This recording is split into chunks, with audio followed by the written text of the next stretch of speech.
What up, YouTube? G-Boy Liddy here once again, back with another video for you guys. And today's topic will be my Throwback Thursday story time video. But yeah, this story starts off with me and my homies. We went to our first Comic-Con. We've been to other cons before, you know, Youmacon and such. Y'all seen the footage from those. But this was our first Comic-Con, pretty much. And I went with my homies, pretty much. My closest homies, Jose, and my closest homie, Philip. He's like a brother to me. Known him for 16 years, maybe. You know, like a good 16 years. Me and him been cool. But yeah, we decided to go to Comic-Con, and we went to that shit, and the shit was kind of flat. You know, like Youmacon pretty much had us spoiled. We went to Comic-Con, and the shit was nowhere, nowhere near as good. So we only ended up going one day, but we had the hotel for pretty much 3 days. So pretty much we partied the first day, went to Comic-Con the second day, but then we was like, damn, we still got 1 day here. What we gonna do? Because this taking place out of town. We not in Detroit. This taking place out of town. It's a far ass drive back. The hotel room already been paid for. So we decided we gonna go to the club. Let's go club it up, you know. But you know, the thing about going to the club is, you know what I said in my last video, be vigilant of your surroundings. Please be vigilant of your surroundings. Yeah, but we end up going to this really, you know, it was a nice club. You know, we getting our dance on, but we noticed we the only niggas here. Than that, all white people. And from the jump, we was getting these weird looks. But at the same time, they was letting us fit in too, because I remember we dancing. But then, you know, some dude rose up on me, this nigga, all the way drunk. And he started feeling on my muscles, and she started feeling on my arms, started feeling on my chest. And I'm like, yo, back the fuck up, dog. Like, yo. But then, he was cool about it. He was offering to buy, I bought me a drink. So I was like, fuck it, you know, bought me a drink. I was extra cool about it. And we ended up being cool the rest of the night, but he was still very awkward about it. You know, that's one thing that gave me a very bad feeling with that guy. You know, like, he seemed very, like, he was like a hostile nice. Like, he was a very intense ass nigga when he was dancing, when he was doing anything. He could be dapping you up and he'd pull your ass all the way in, and I'm like, god damn, strong. Like, this you know, so that was one thing weird about the night, but I managed to slide away, you know, still dancing. I look over at my homie Philip, he over there got a girl, and I'm like, hey, you know, he's dancing, he's doing his thing too. My homie Jose, he over there at the bar. I don't know why he ain't on the dance floor, but then we started feeling something hit us, like some water hitting us or something. It was some guys from the VIP throwing drinks at us, you know, some white dudes just throwing drinks at us. We look up like, what the fuck?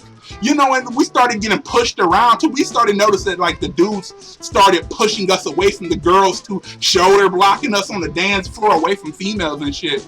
And by this time, I already started to know what it was. I was like, oh, you know, these guys don't like us dancing with the white girls. I see, you know. I was like, oh, I can already tell. Something is brewing, you know, something is brewing. But, you know, eventually, you know, like, tensions are running high at this point. Me and Philip are being cock-blocked away from all these females. We being cock-blocked away by this point. So I'm like, damn, you know, I guess we should just leave, man. We already about to lose. And we already feeling defeated right now, because we know that we can't act the way we want to act, because these dudes there's more of them than there are of us. It's us three versus all the white people in the club. You know, all the white guys, they don't like us with the white women, you know? So I was like, yeah, it's one of those type of clubs, you know, but like I said, I'm vigilant in my surroundings, so I know it's almost time for us to go. But the club closed at 2 a.m., and you know how when the club is about to end, the lights turn on, you know, and I'm like, damn, man, me and my homie Philip, we feeling defeated. We done been pushed off of every female, you know, we done had drinks thrown at us, then met this overly aggressive nigga that be touching all on you, behind you drinks, and I'm pretty sure that nigga was gay. But yeah, we was feeling defeated, and we walked over to the homie Jose, he's still at the bar. I'm like, damn, you lucky you ain't had to go through this shit. You know, and you know how the lights turn on and they playing the ending song, like maybe a slow dance or some shit. I would never forget. They was playing Whitney Houston, I'll Always Love You. Yo, and me and Philip, we walk over to Jose. We walking over there, and there's this guy standing right next to Jose. And yeah, he gets closer to Jose. He gets closer to Jose and turns towards him and grabs Jose by the face. And this nigga proceeds to go in for a kiss. He goes to kiss Jose. And me and Philip at this point like, yo, what the fuck is this shit? We like, yo. And Jose, he was quick about it. He put his hand up to block his mouth. Like, what you doing? And the guy pulled off of Jose, and he was about to beat that dude's ass.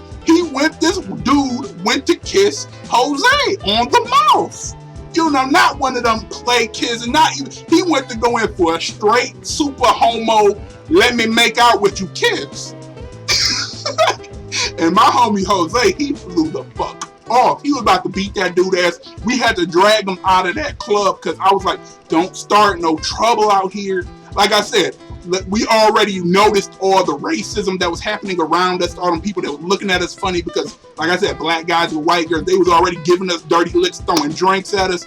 If you start a fight in here, they will have a reason to beat our asses. They could kill us and get away with the shit. So I'm like, we had to manually, physically pull this nigga out of the club. I'm like, it's not even worth it. Don't beat this nigga ass. He didn't know.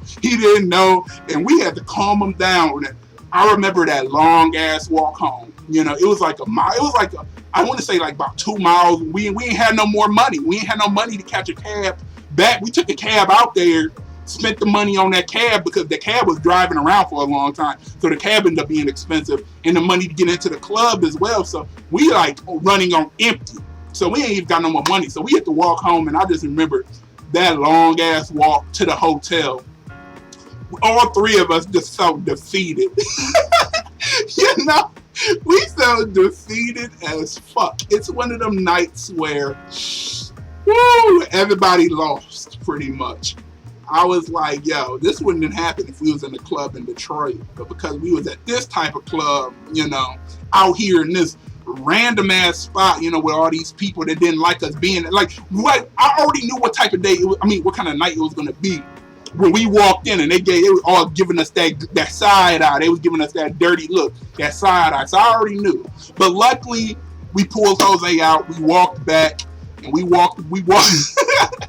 But you know what made it better? It ended up being a great ass night because we ended up just talking, chilling, smoking, drinking. We ended up just chilling together.